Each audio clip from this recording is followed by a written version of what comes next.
सच छुपने नहीं देंगे। हाँ नमस्कार, आप देख रहे हैं देश की सच्चाई। ऑल इंडिया स्टूडेंट एसोसिएशन के द्वारा बेगूसराय रेल स्टेशन पे आके प्रदर्शन कर रहे हैं। हम लोग जानने का प्रयास करेंगे किन मांगों को लेकर आप लोग छात्र आंदोलन कर रहे हैं। अजय जी, क्या मांग है आप लोगों का? देखिए, आप जान रहे हैं कि कल लगभग हजारों हजार की संख्या में छात्र राजेंद्र नगर टर्मिनल स्टेशन पर उतर करके आरा जंक्शन पर उतर करके उन्होंने प्रदर्शन किया। प्रदर्शन इसलिए इस देश में अभी हो रहा है छात्रों का कि जो 2018 में बहाली ये सरकार निकाली थी, 19 से पहले बहाली निकाली थी। ग्रुप डी का बहाली था और एनटीपीसी का बहाली था। ग्रुप डी के फॉर्म भरने समय कहीं नहीं कहा गया था इसका 2 एग्ज़ाम लिया जाएगा, लेकिन जब एग्ज़ाम लेने का समय आया है उससे 1 महीना पहले करोड़ों छात्रों को ये कहा जा रहा है कि ग्रुप डी का भी 2 एग्ज़ाम होगा। जैसे लग रहा है ये यूपीएससी बीपीएससी का नौकरी है। तो हम सीधा सरकार से मांग करते हैं कि CB2 एग्ज़ाम जो आप लाए हैं इसको अविलंब कैंसिल करिए, और जिस शर्त पर ग्रुप डी का बहाली का आया है फॉर्म, उस शर्त को पूरा करते हुए अविलंब रिजल्ट दीजिए, अविलंब एग्ज़ाम लीजिए। और जो एनटीपीसी का रिजल्ट आया है, सरकार कहा था कि हम 20 गुना छात्रों का रिजल्ट देंगे, लेकिन सरकार 20 गुना नहीं बल्कि एक छात्रों को 5-5 सीट पे 10-10 सीट पे रिजल्ट कर दिया। कुछ समझ नहीं आ रहा है कि छात्रों को उसके साथ होगा क्या, किस सीट पे उसे नौकरी मिलेगी। ये तमाम तरह कन्फ्यूजन करके छात्रों के भविष्य के साथ खुलेआम खिलवाड़ किया जा रहा है। उसके खिलाफ आज छात्र संगठन आयसा बेगूसराय सहित पूरे देश में सड़क पर है। हम सरकार से कह रहे हैं कि आप जो बहाली है उस बहाली को न्यायपूर्ण बहाली करिए, नहीं तो आज हमारी संख्या दर्जनों में है। अगर इस बहाली को अविलंब न्यायपूर्ण नहीं करते हैं, नियम के साथ नहीं करते हैं, तो आने वाले दिनों में जैसे राजेंद्र नगर, जैसे आरा, जैसे गया, जैसे नालंदा में हज़ारों छात्र आज पटरी पे उतरा हुआ है, कल हम भी बेगूसराय के पटरियों पर नज़र आएंगे। वर्तमान सरकारें तो अभी प्राइवेटकरण कर रहे हैं ना सर? बिल्कुल, जिस तरह से आप देख रहे हैं BSNL को बर्बाद कर दिया गया और अंबानी के जियो को आबाद कर दिया गया।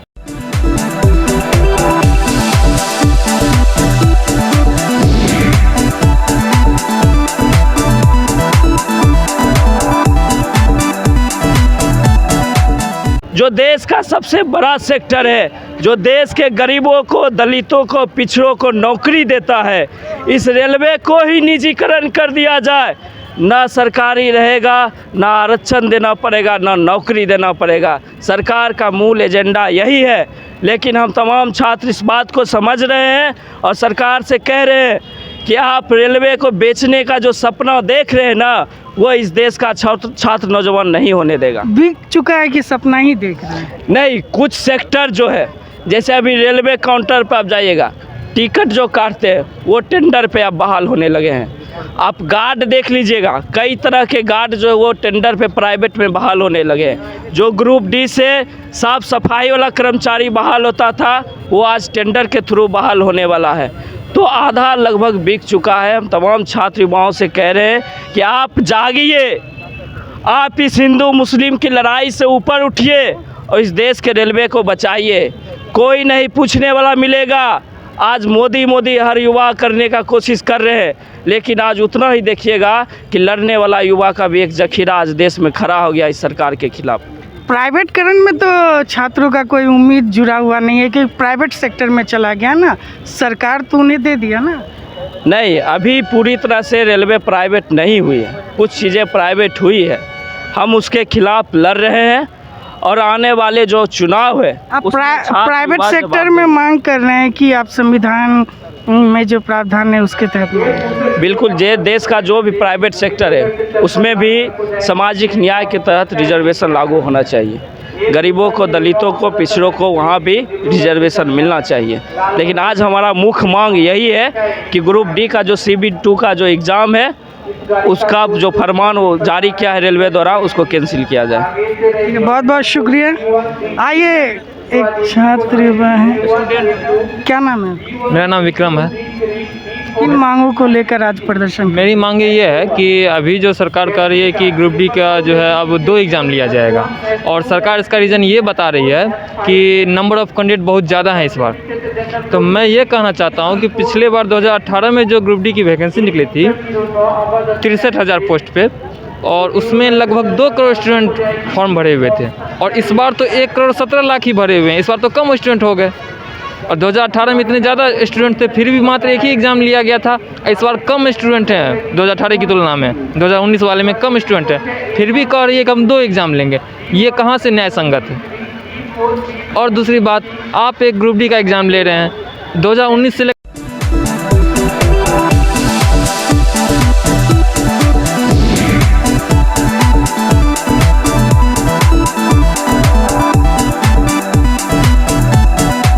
बीत चुका। इस 3 सालों में अगर आप एक एग्ज़ाम नहीं ले पाए हैं, तो अब आप कह रहे हैं कि 2 एग्ज़ाम लेंगे, इसका मतलब आप 6 साल लगाइएगा। नहीं, राष्ट्रीय आपदा आ गया ना बीच में। ये राष्ट्रीय आपदा आ गई तो कोई बात नहीं है, राष्ट्रीय चुनाव के क्यों हो जाता है फिर? ये भी तो क्वेश्चन है ना। राष्ट्रीय आपदा में तो चुनाव भी 3-4 साल बढ़ जाना चाहिए। 3 साल से आप एक एग्ज़ाम नहीं ले पाते हैं, लेकिन चुनाव तो हर एक साल हर जगह चलता है। इस बार 2022 में भी 5 राज्यों में चुनाव होगा, एक का भी नोटिस नहीं निकला है कि हाँ हम इस राज्य में चुनाव नहीं करवाएंगे। तो हमारी मांग यही है कि आप जो भी हम लोगों को ठगने का प्रयास करते हैं, हम लोगों को जो भी कुछ बहलाने फुसलाने का काम करते हैं, वो हम लोग नहीं फुसलाने वाले हैं। हम लोगों की बस मांग इतनी है कि आप ग्रुप डी के मात्र 1 CBT लेने वाले थे, जैसा कि आप नोटिफिकेशन में कहे थे, तो आप उतना पे ही कायम रहिए। आप उसी नियम के आधार पर आप एग्ज़ाम लीजिए और रिज़ल्ट दीजिए। ठीक, बहुत बहुत शुक्रिया। आइए, और छात्र हैं, क्या नाम हुआ आपका? अभिषेक। किन मांगों को लेकर आप प्रदर्शन कर रहे हैं आज बेगूसराय स्टेशन पे? आप जानते होंगे कि कल एक नोटिफिकेशन आया है RRB की तरफ से कि ग्रुप डी में अब 2 एग्ज़ाम लिया जाएगा, CBT 1 और CBT 2। इसमें दिक्कत क्या है? दिक्कत यह है कि आप जो एग्ज़ाम जो 6 महीने में लेना था, 2019 का वैकेंसी आप 2022 में ले रहे हैं, और अगर आप CBT 1 CBT 2 करके लीजिएगा तो आप रिज़ल्ट कब दीजिएगा? इसका मतलब है कि आप फिर से हमको 4 साल अटकाने में लगे हैं। और ग्रुप डी में 10वां लेवल के एग्ज़ाम में आप कौन सा परीक्षा लीजिएगा CBT 1 CBT 2? ये एक तरह से छात्रों का ठगने का काम है। जिस तरह से 4 साल हम एग्ज़ाम लेने में लगाए, फिर 4 साल इसको रिज़ल्ट निकालने में लगाया जाएगा। इसीलिए हमारा मांग है कि इसको तुरंत वापस लिया जाए, और NTPC में जो एक स्टूडेंट को 5-5 रिज़ल्ट पर चयनित कर दिया गया है कि एक पोस्ट पर 15-15 स्टूडेंट रिज़ल्ट आ गया है, तो आप उसको कैसे एग्ज़ाम लीजिएगा? अगर एक स्टूडेंट 15 पोस्ट पर लड़ेगा तो उसका एग्ज़ाम आप कब लेगा? वो दूसरे बोर्ड में कब देने जाएगा? तीसरा पोस्ट पर कब एग्ज़ाम देने जाएगा? तो हमारा यही कहना है कि आप NTPC में जो रिज़ल्ट लिए हैं उसको आप 20 गुना रिज़ल्ट दीजिए, और एक स्टूडेंट को 1 पोस्ट पर रिज़ल्ट दीजिए।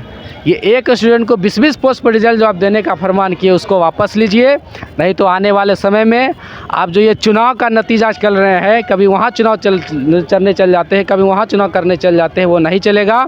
हमको ठगना बंद कर दिए, नहीं तो आने वाले समय में रेल ही चक्का जाम हुआ है। आपको हम बताए हैं कि आप ठीक हो जाइए, वरना आने वाले समय पूरा देश का चक्का जाम रहेगा। लगातार छात्र आंदोलन चलते रहेगा? हाँ, लगातार चलते रहेगा। अभी हम लोगों ने पहला दिन ये फिजिकल प्रोटेस्ट किए।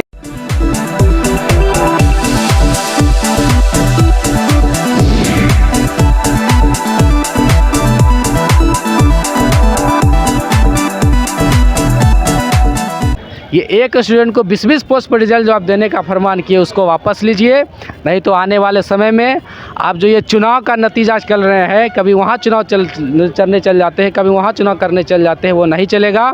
हमको ठगना बंद कर दिए, नहीं तो आने वाले समय में रेल ही चक्का जाम हुआ है। आपको हम बताए हैं कि आप ठीक हो जाइए, वरना आने वाले समय पूरा देश का चक्का जाम रहेगा।